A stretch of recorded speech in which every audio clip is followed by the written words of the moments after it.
Hi there, Coach Marcus here, Las Vegas. Welcome back to my channel. I appreciate your support. Today I'm talking directly to our first time home buyers out there. So if you're looking to buy a home for the very first time, this video is for you. I have my iPad here with some notes so I can make sure I cover the information and not leave anything out that I want to share. But you guys want to find this information beneficial and valuable. Stay till the end because I do have an extra tip. Okay, now my wife and myself, we bought 8 homes over the years, okay? And each time we bought a home, right, we learned something new, okay? But the thing about purchasing homes, if you don't prepare the right way, it can be stressful and it can cost you a whole lot of money, right? So when we bought our first home years ago, we thought we were ready, okay? We had a down payment saved up, okay? We were excited. And we had been shopping for a home for months, scrolling online websites, going to open houses and looking at new construction in Arizona where we were living. That was like our hobby, okay? But what we didn't have was knowledge. Okay, we knew a few people that purchased homes, but no one walked us through the process on what to do before you buy your home.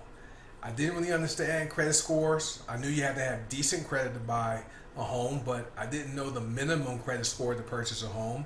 I also didn't factor in the hidden costs when buying a home, and I didn't think about the future when I bought that home. So fast forward today, 8 houses later, okay? I've learned what really matters before you sign your name on that dotted line, that mortgage, that 30 years, okay? And I want to pass this information on to you. Step 1 is this. I can't stress this enough. Check your financial readiness, okay? Before you even start looking for houses, look at your credit score, okay? That little number can be the difference between getting approved for a loan or getting denied. That can also have an impact on the interest rate you pay on that mortgage, okay? So that will cause you to pay hundreds of dollars per month in interest based upon that 3-digit score. All right. So take a few months, if necessary, to clean up your credit if you need to. Pay down debts. Don't open new accounts. Don't do that. And avoid making big purchases on credit. Okay, because those are red flags to lenders. Here's a big one. Okay, we didn't know this. Don't just save money for your down payment. You'll need extra money for closing costs, inspections, appraisals, and insurance. Additionally, you may have some surprise repairs that pop up when you move into the house, right? So be prepared financially. So save up more than you need to. Step number 2, get pre-approved, okay? Not just pre-qualified, right? Many first-time home buyers think, hey, I'm pre-qualified to buy a home. That's not the same as being pre-approved. So pre-qualified simply means this. A lender, a bank, looked at some basic information you submitted and said you probably could afford this amount of money to buy a house. Okay? Pre-approved means this.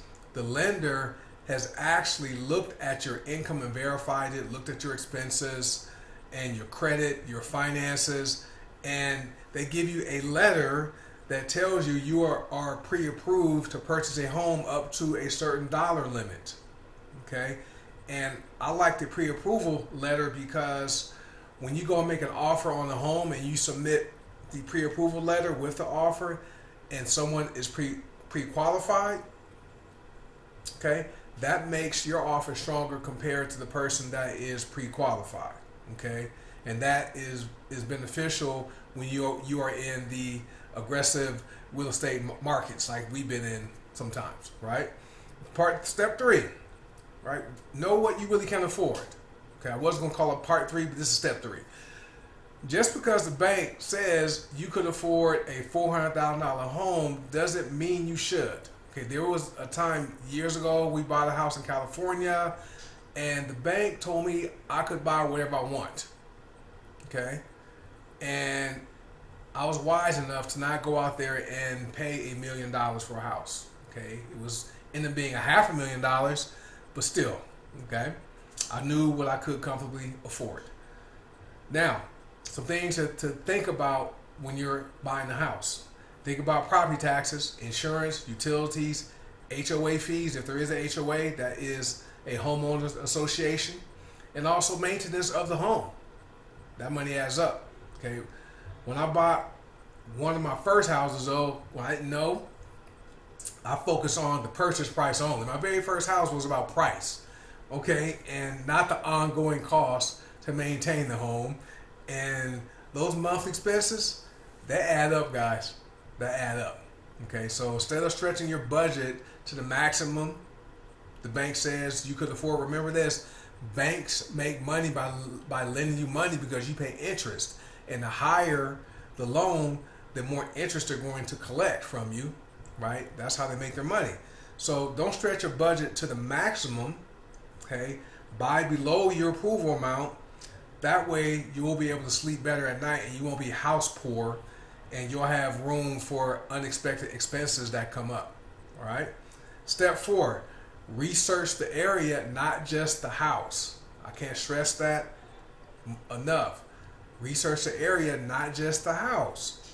So what you want to do, people can renovate a house, okay, but you can't renovate a neighborhood. You can have a nice house in a sketchy neighborhood that may not be a good purchase.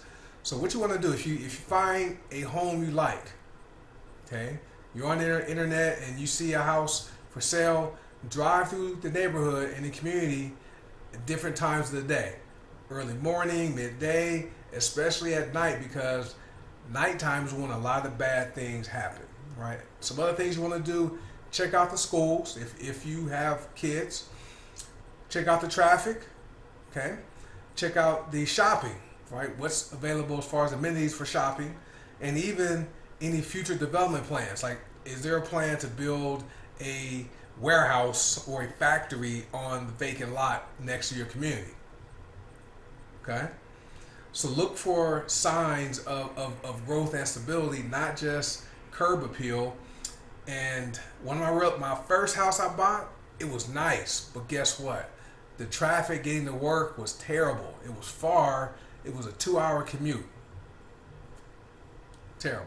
So lesson learned for me was pay attention to where my homes are at compared to where my office was when I used to work in an office, right? Step 5 is choose the right real estate agent, okay? Not every realtor is created equal. Always remember that you want someone who's patient, someone who educates you, and who truly understands your needs and your goals, not just trying to get that commission check to sell you a house as fast as possible, okay?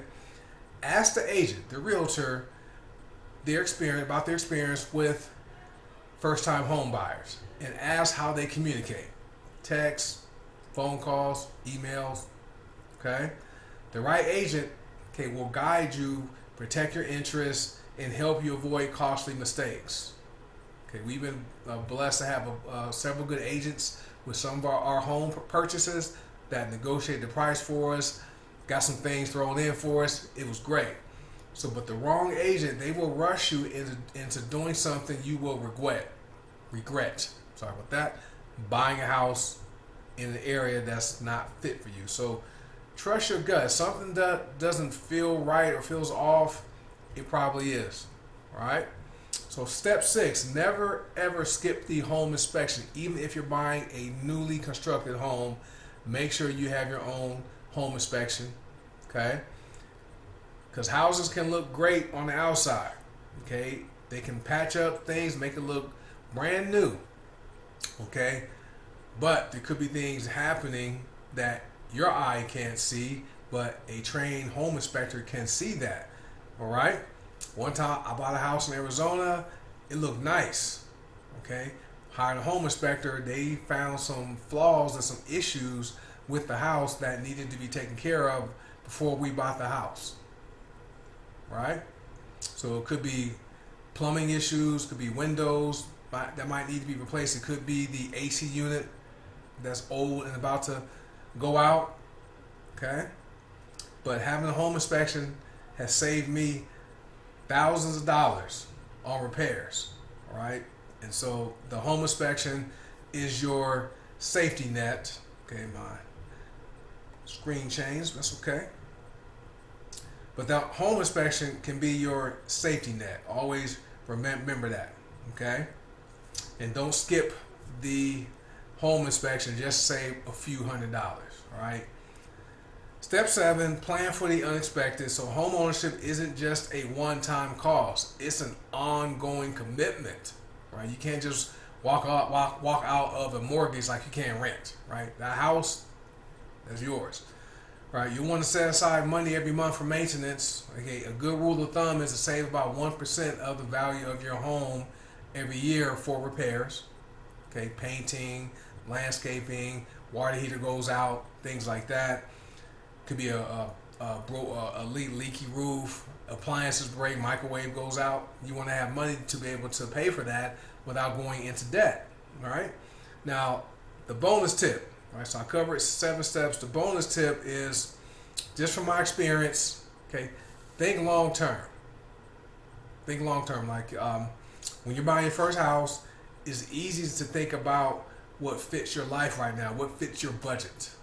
Okay, or your lifestyle, but ask yourself, where do I see myself in 5 years? Okay, are you planning for a family? Is that 3-bedroom house going to be sufficient to house the number of kids you and your wife would want to have? Okay, are you working remotely? Do you need a home office? All right, thinking of investing money later? Well, is the cost of the home going to bite into your income so you don't have any money to invest? Think about that kind of stuff and buy with your future in mind. Okay, don't just think about your present situation. Think about the future. That's how you build equity, wealth, and flexibility over time. All right, so that concludes it, guys. If this video helps you, make sure you do me a huge favor, hit the like button and subscribe to the channel for notifications, and drop a comment with your any home buying questions. If I can answer them, I will. Otherwise, I can find people who I know who can answer those type of questions. So I'm going to be sharing more information when it comes to money, finances, relationships, career, health, just things to help make you better here on this channel. So remember this, guys, applied knowledge is power. So now you know, get applied information to your situation. That's where your power is. And preparation is also profit. So I'm Coach Marcus. I'm here to hopefully make your life better by sharing information you didn't know. All right. And remember this, God wants you blessed and God wants you healthy. Peace and have a great day. Bye.